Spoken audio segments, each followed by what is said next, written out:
이제 히브리서를 차례대로 순서대로 살펴보는 중에 있습니다.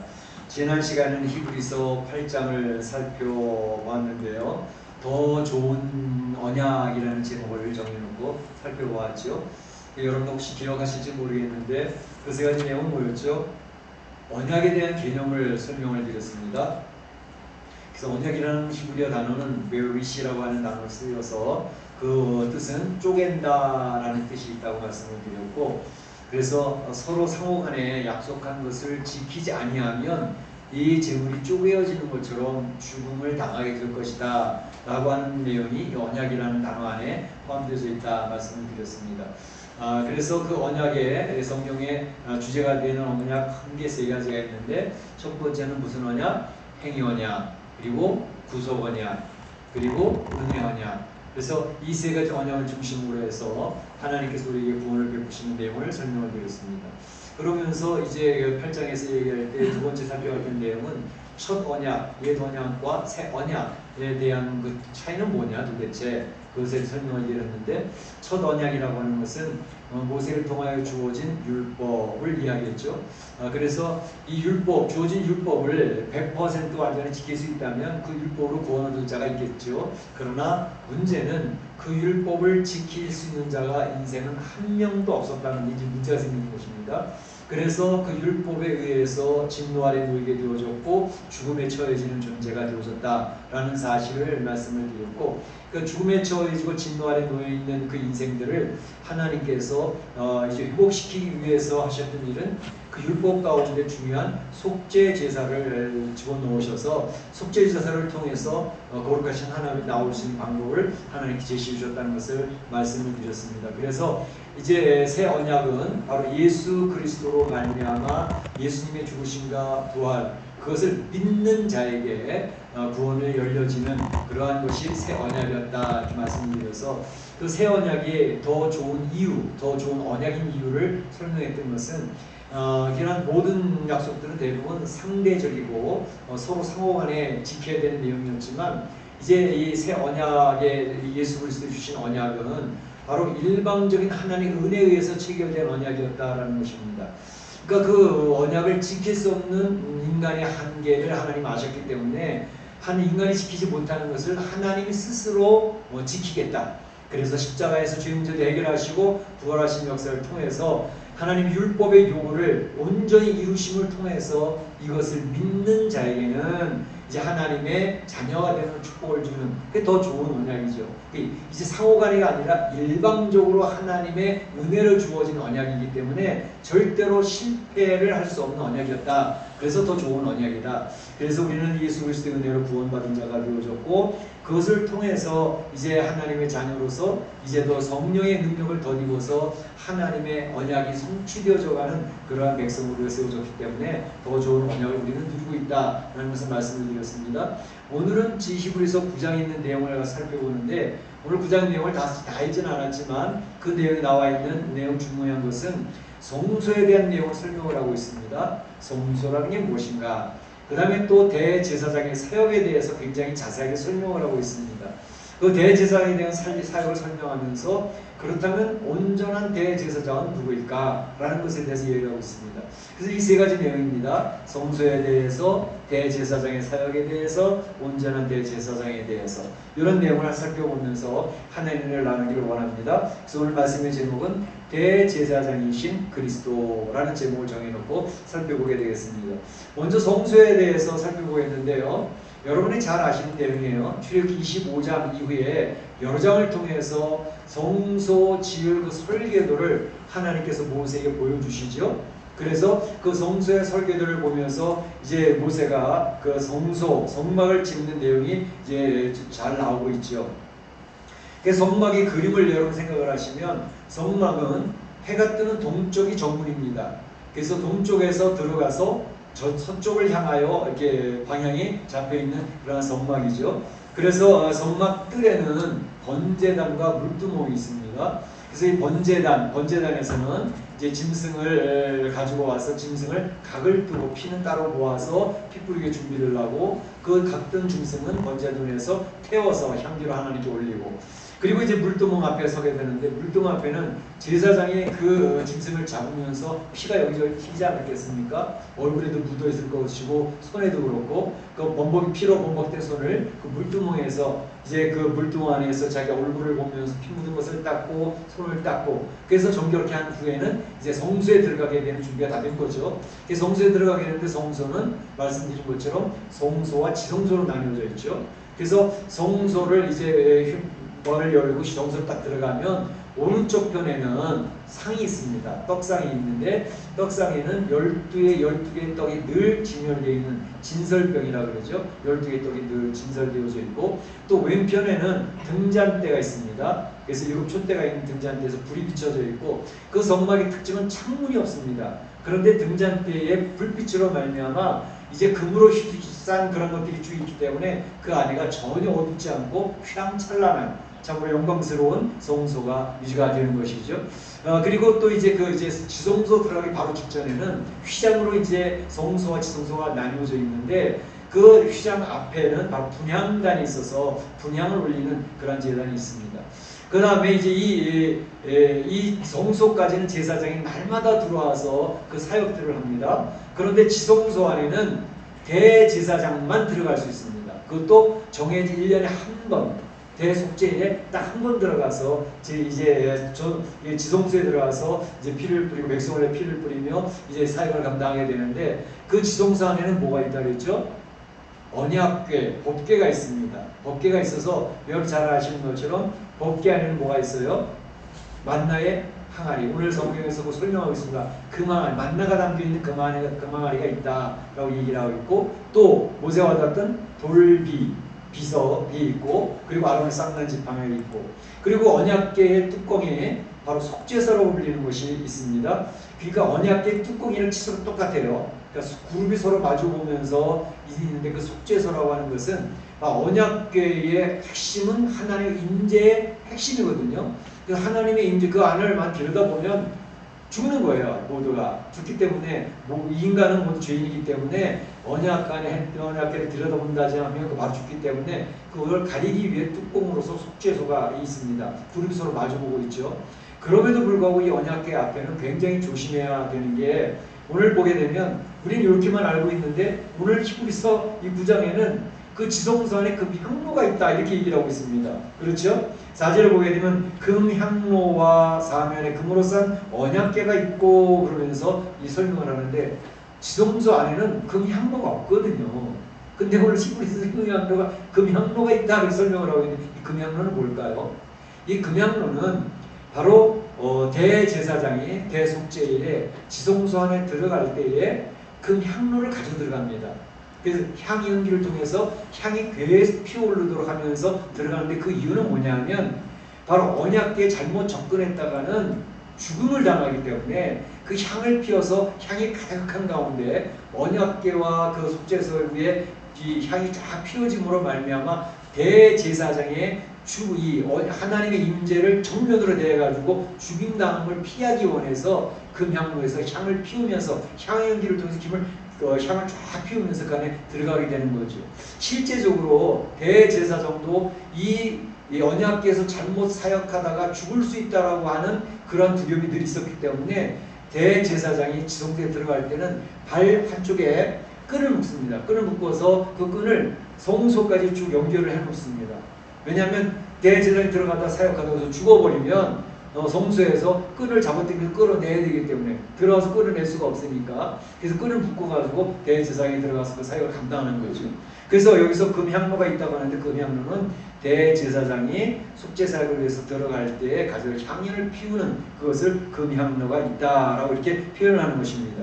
그래서 이 내용을 보면서 굉장히 중요한 내용은 뭐냐면, 이 성소라는 거, 특별히 성소 중에 핵심되는 성소, 지성소, 언약궤, 바로 이 내용을 살펴보면 우리가 기억해야 되는 것은, 거룩하신 하나님 앞에 죄인들이 나가서 하나님 임재를 만날 수 있는 성소, 그리고 특별히 그 죄인들이 거룩하신 하나님 안에서 죄 문제를 해결받아서 하나님 안에 설 수 있는 장소, 다시 말하면 축복의 장소가 성소인 것입니다. 하나님의 임재를 맛보고 하나님 임재를 죄인들이 볼 수 있는 그러한 장소가 성소이기 때문에 그렇습니다. 그런데 이 거룩하신 하나님을 죄인된 죄인들이 맞이할 수 없기 때문에 속죄 제사를 드려야 되는데, 바로 그 속죄는 항상 뭐예요? 피 있는 제사. 그래서 오늘 9장 22절에도 보게 되면 피 흘림이 없음 즉 사함이 없느니라 이렇게 말씀하셨잖아요. 그래서 번제단에서 이제 송아지라든지 어린 양이라든지 바로 이러한 제물에 피를 흘려서 그 피를 가지고 들어가는 겁니다. 그래서 제단을 뿌리는 거예요. 하나님, 죄의 결과는 사망입니다.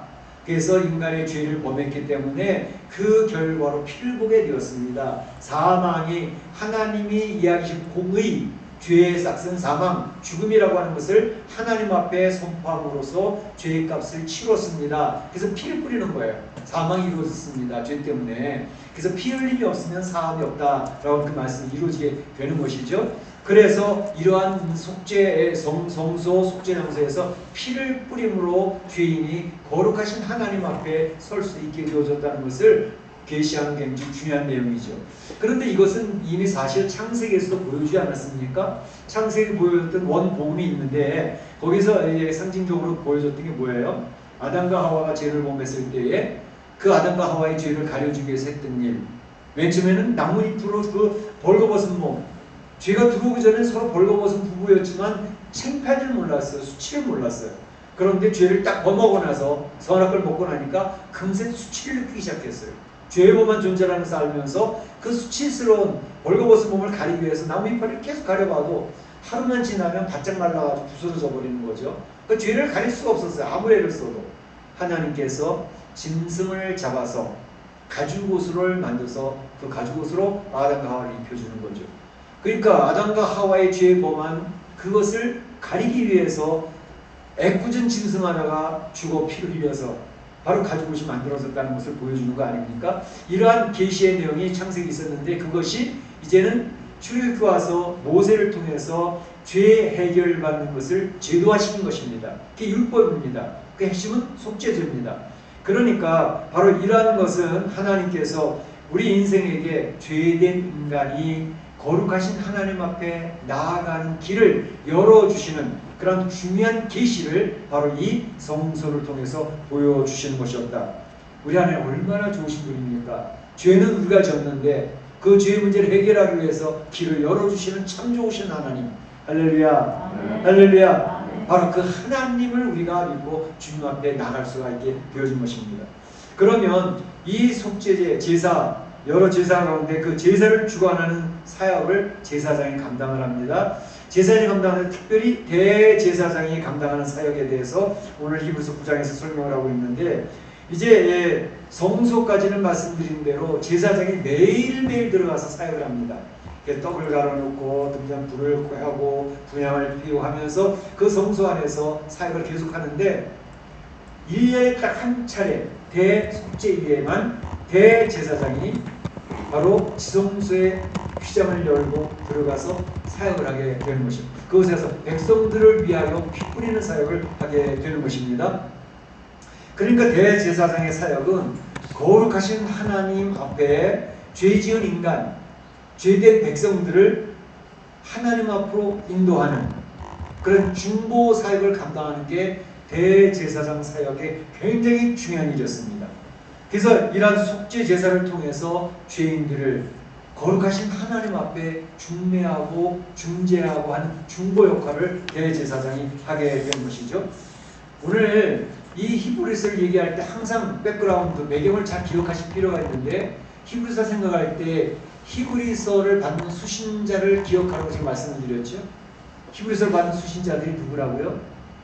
유대교의 철저하게 훈련받았고 유대교의 뿌리가 가치관을 가지고 살아왔던 그 유대인들이 지금 기독교 안에 예수님을 믿는 그 공동체 안으로 들어온 가운데 있는 건데, 이 유대교에서 기독교로 들어왔다가 이 사람들이 점점 믿음이 흔들리고 있는 거예요. 믿음이 흔들리는 이유는 두 가지라고 했죠. 실제적인 문제는 로마의 핍박이 기독교에는 굉장히 가혹했습니다. 유대교는 서로 딜을 잘해가지고 그 핍박을 좀 피해가면서 적었는데, 기독교는 완전히 핍박의 대상이 되어지고 초점이 되어졌기 때문에 너무 힘들었어요. 그러니까 유대교에서 기독교로 왔다가 이 기독교 너무 힘들다. 다시 유대교를 갈까? 그렇게 마음이 흔들리고 있는 사람들이 많습니다.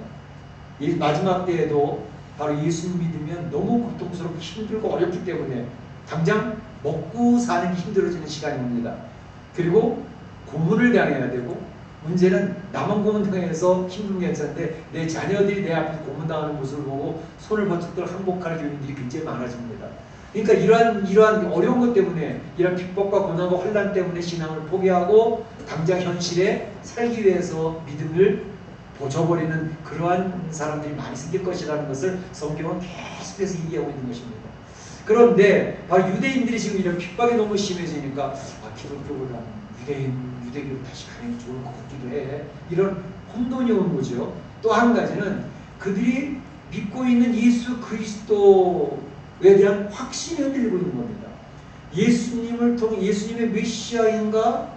정말일까? 아닐까?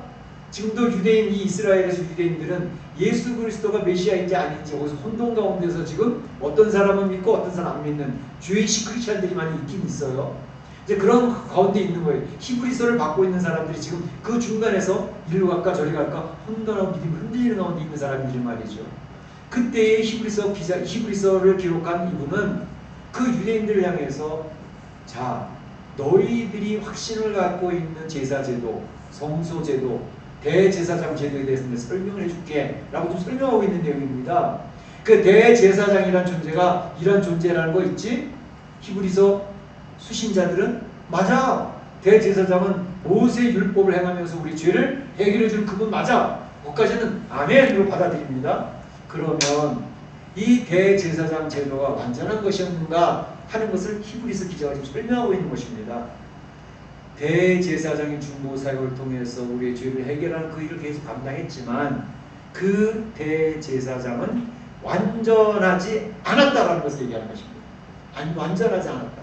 두 가지 이유를 설명을 합니다. 첫째는 뭐냐? 대제사장이 완전했다면 자기를 위하여 속죄 제사를 드릴 필요가 없었다는 거죠. 대제사장이 자기 사역을 하기 위해서 꼭 해야 될 일은 먼저 자기를 위하여 속죄 제사를 드린 후에 그 다음 백성들을 위한 속죄 제사를 드리는 그런 절차를 가져야 된단 말이죠. 그러니까 자기를 위하여 속죄 제사를 드린다는 말은 뭐예요? 자기는 죄를 용서받아야 될 불완전한 존재라는 것을 의미하는 건 아니냐라는 것을 히브리서 기자가 그 유대인들에게 설명하고 있는 것입니다.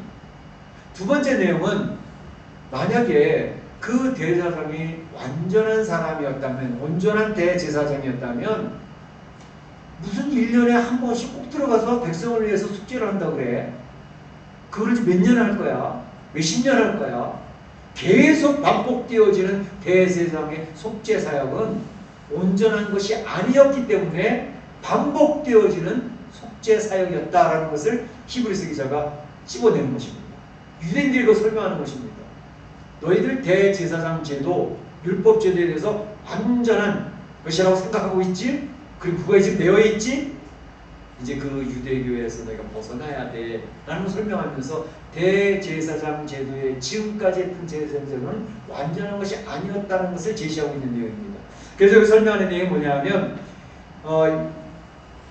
여기 이 말씀에서 23절에 보게 되면 바로 이 제사제도, 성소제도, 대제사제도는 하늘에 있는 것들의 모형이다. 그래서 모형이라고 설명하고 있는 것입니다. 8절을 보게 되면 이 백성들이 성소에 들어가는 길이 아직 나타나지 아니하였다. 대제사장이 성소에 들어가고 대제사장이 성소에 들어갔지만 백성들이 직접 하나님 앞에 나갈 수 있는 게 아직 안 열려졌다는 것을 얘기하고 있습니다. 그 다음 8절에도 9절에도 바로 이것은 현 시대 우리 백성들을 위한 하나의 비유다라고 했습니다. 이 장막, 이 성소는 현 시대를 살아가고 있는 신앙인들의 하나의 비유로 설명되어지는 것이었다라고 얘기를 합니다. 그래서 10절에도 보게 되면 이것은 하나의 개혁할 때까지 맡겨둔 것이라, 성소를 통해서 앞으로 어떤 일이 있을 것을 보여주기 위한 하나의 그림자였다. 하나의 예시였고 하나의 모형이었다라는 것을 이야기하고 있는 것입니다. 그래서 하늘에 있는 모형이다 라는 이야기를 지금 이야기하고 있는 것이죠. 그러면서 그 히브리서 성도들의 이야기를, 자, 성소에서 속죄제를 드리는 것은 대제사장이 여전히 불완전한 존재라는 사실을 이야기하는 것이고, 대제사장 제도를 통해서 백성들이 아직까지는 하나님 앞에 직접 나가는 길이 열려지지 않았다라는 것을 이야기하는 것입니다. 그래서 성소의 대제사장 그 제도는 앞으로 나타날 온전한 대제사장을 보여주기 위한 하나의 그림자에 불과한 것이다 라고 이야기하는 것입니다. 히브리서 성도들아 알겠니? 유대인 출신 성도들아, 너희들이 그렇게 존중하고 숭상하고 거기에 완전히 매여 있는 유대인 그 성도들아, 이거 잘 이해해야 돼 라고 얘기합니다. 그러면서 제시하는 것이, 그렇다면 온전한 대제사장은 누구인가? 온전한 대제사장 사역은 어떻게 이루어지는 것인가? 라는 것에 대해서 설명을 하고 있습니다. 바로 온전한 대제사장은 예수 그리스도다. 너희들이 지금 확신하지 못하고 있고 믿음이 흔들리고 있는 그 예수 그리스도께서 온전한 완전한 대제사장이시다 라는 것을 설명하고 있는 것입니다. 예수 그리스도께서 온전한 대제사장이라고 얘기하면서 이제 제물도 동물의 피로 드리는 그런 제물이 아니고 흠이 없는 예수 그리스도 자신이 자신의 몸을 제물로 드리셨다라는 것입니다.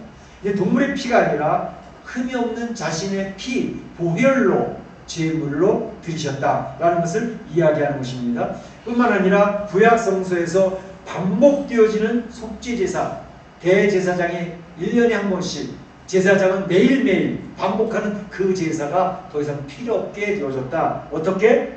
바로 예수님이 한 번, 단 한 번에 드리는 제사로 말미암아 영원한 속죄를 이루셨다라고 설명을 하고 있는 것입니다.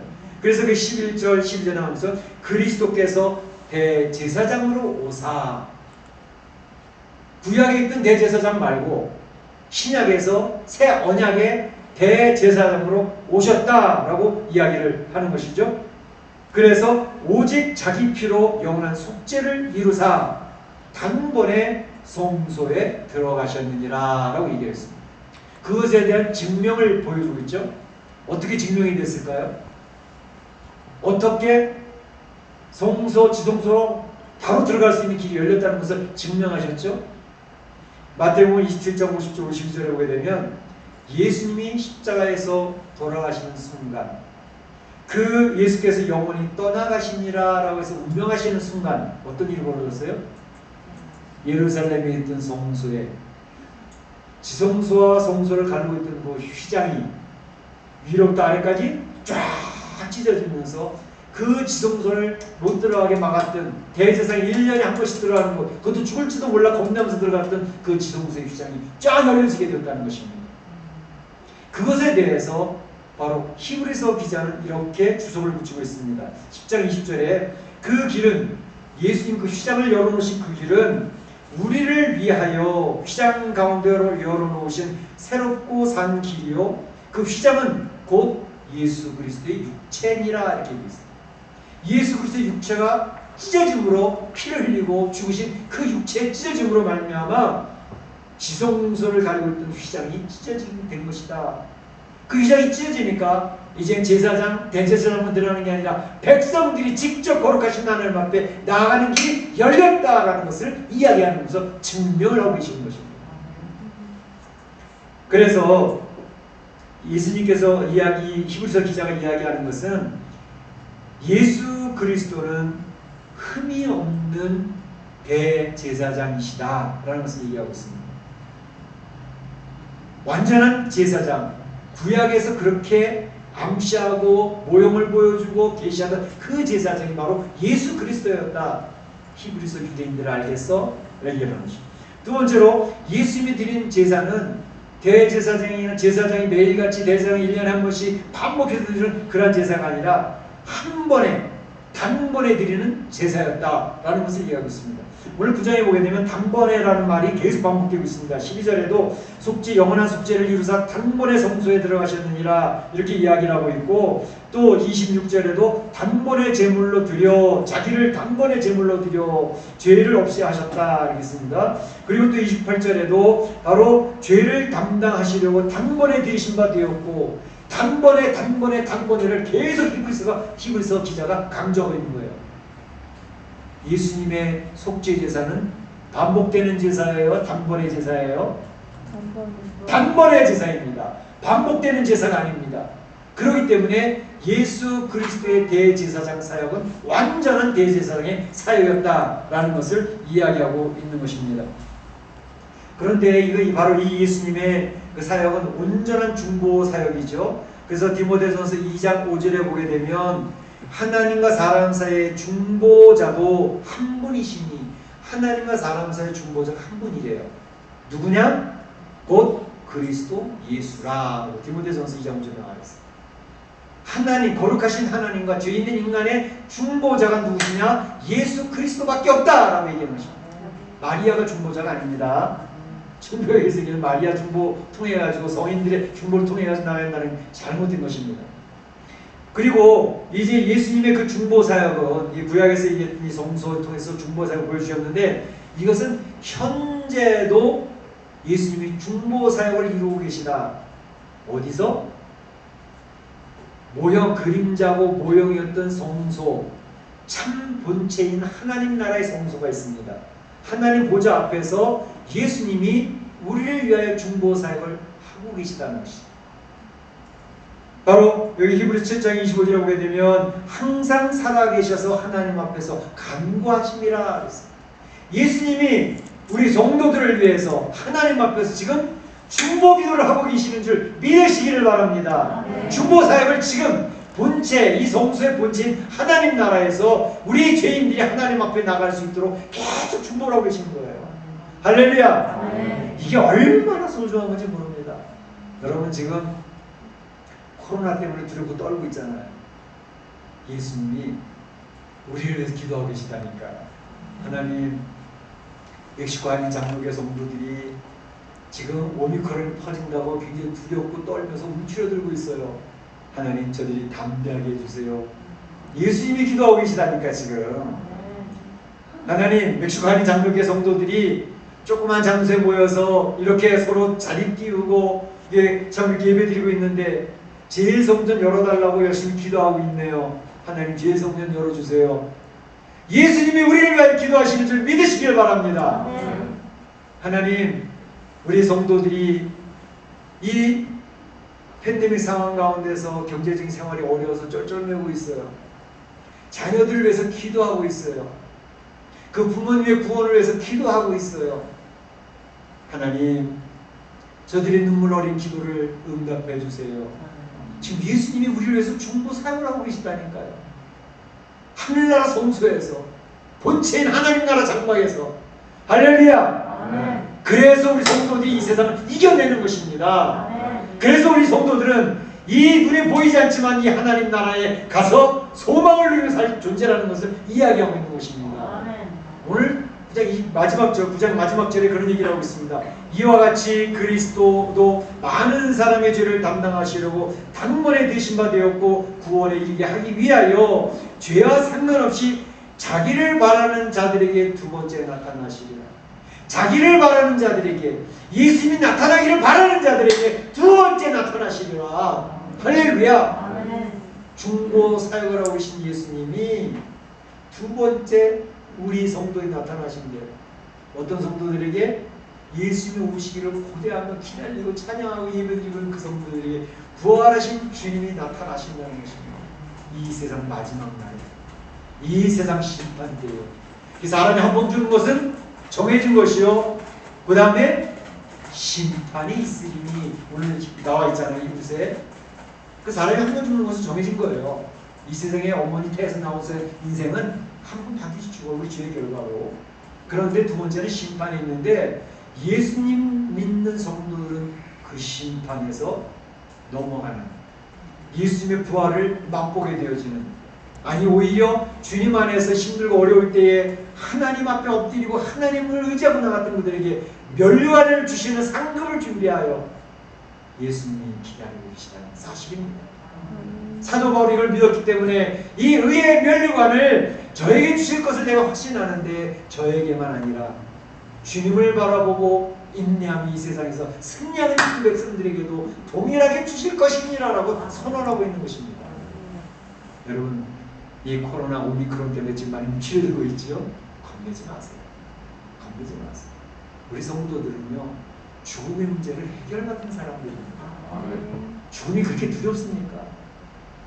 죽음의 문제, 한 번 죽는 건 정하지만 좀 빨리 죽고 좀 늦게 죽고 하는 그 차이예요. 죽음을 너무 두려워하지 마세요. 그 다음에는 뭐예요? 그런 영원한 심판이 있다니까. 진짜 죽음이 있다니까요. 그걸 두려워해야 돼요. 영혼을 죽이지 못하는 이 세상을 두려워하지 마세요.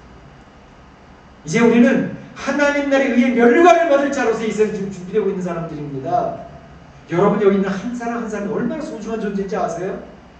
주님의 생명을 바치기까지 구별해 놓으신 소중한 인생들이라니까. 하나님의 형상들이에요. 한 사람 한 사람 한 심령 한 심령이 너무 소중한 존재들이라. 그 주님이 지금 우리 성도들을 위해서 하늘에서 중보하고 계셔. 대제사장의 사역을 지금도 계속하고 계시다는 사실입니다. 할렐루야. 그래서 오늘 이 히브리서를 보면서 여러분들이 이 구원에 대한 이 내용을 정확하게 이해하시면 좋겠어요. 이미 하나님은 아담과 하와가 죄 가운데 있을 때 그들의 수치와 그 죄를 가려주기 위해서 가죽 옷을 입히시는 하나님의 사랑을 기억하시기 바랍니다. 그것이 제도화되고 구체적으로 되어진 것이 모세 율법입니다. 모세 율법, 행위로 구원? 아니, 행위로 구원받을 자가 없다니까. 그래서 하나님께서 핵심적으로 속죄 제사를 거기서 보여주십니다. 죄인들이 한 거룩하신 하나님 나오면 제도를 만들어 주셨어요. 근데 그것도 그림자였어요. 그 그림자가 이루어지고 실현된 것은 예수 그리스도의 대제사장직을 통해서 이루어진 것입니다. 대제사장은 흠이 많은 것, 불완전한 존재, 자기를 위해서도 속죄 제사를 드려야 되는 존재였지만 예수는 그렇게 하실 필요가 없는 거예요. 흠이 없는 분이기 때문에. 그리고 자기 몸을 제물로 피를 흘려서 그 피로 우리를 덮어주시는 분이셨어요. 얼마나 크신 사람입니다. 우리가 무엇이 간데 이처럼 하나님의 놀라운 사랑을 입을 수 있었겠습니까? 예수 그리스도의 십자가에 죽으신 그 부활을 기억을 하고 지금도 쉬지 않고 하나님 보좌에서 중보 사역을 열심히 하시고 대제사장의 사역을 열심히 하시는 그 주님을 기억을 하며 이 세상에서 움츠러들지 마시기 바랍니다. 힘을 용기를 내어 담대하게 주님이 나를 향하여 전진하시기를 주님의 이름으로 축원합니다. 축복합니다. 네, 기도하시겠습니다. 오늘 말씀을 들으시면서 내 마음에 이해되어진 내용들을 기억하시고 또 하나님 앞에서 감사한 내용들을 고백하며 나를 위하여 중보기도 하시는 주님 감사를 올리시며 주 앞에 나가는 시간 되시기 바랍니다. 다시 한번 기도하겠습니다. 사랑의 하나님 감사합니다. 오늘 히브리서 9장에 있는 말씀을 묵상하면서 우리 성도들과 나눌 때에 참으로 이 구약에서 이야기되어졌던 내용은 하나의 그림자였습니다. 하나의 모형이었습니다. 바로 예수 그리스도의 대제사장 되심을 선포하기 위한 내용들이었습니다. 그럼에도 불구하고 이 유대교에서 참으로 머리가 굳어져 있는 그 사람들이 이제 신약에 들어와 이제 예수 그리스도를 믿으면서 믿음이 많이 흔들리는 가운데 있을 때 히브리서 기자는 너희들이 알고 있는 것은 그림자였다, 모형이었다, 예수 그리스도가 참된 본체였다, 하나님 나라가 참된 하늘나라에 있는 성소가 참된 것이었다고 소개하면서 바로 이 예수 그리스도에 대한 확신을 흔들리지 말며 예수 그리스도를 부여잡고 믿음에 굳게 서라고 요구하는 내용을 제가 듣습니다. 이것은 오늘날 우리에게도 그들의 적용이 되어집니다. 이 멕시코 이민의 삶을 살면서 이 코로나 때문에 오미크론 때문에 죽음의 두려움에 얼마나 힘들어합니까? 이제 하나님 우리를 위해 기도해 주시는 주님이 계신 것을 기억을 하고 주님을 의지하며 우리 사는 성도들이 힘을 낼 수 있게 하시고 담대해지게 하시고 하나님 영혼을 죽이지 못하는 이 세상을 두려워하지 않게 하시며 하나님 나라를 바라보며 대제사장의 사역을 감당하는 주님을 의지하여 승리할 수 있도록 도와주시옵소서. 성경의 말씀을 밝히 이해되게 해주시고 이해되어진 말씀을 확실하게 해주시고 그 말씀을 의지하여 하나님 앞에 담대하게 나갈 수 있도록 도와주시옵소서. 하나님 축복하실 줄로 믿사옵고 예수님의 이름으로 기도하옵나이다. 아멘. 다 같이 일어나셔서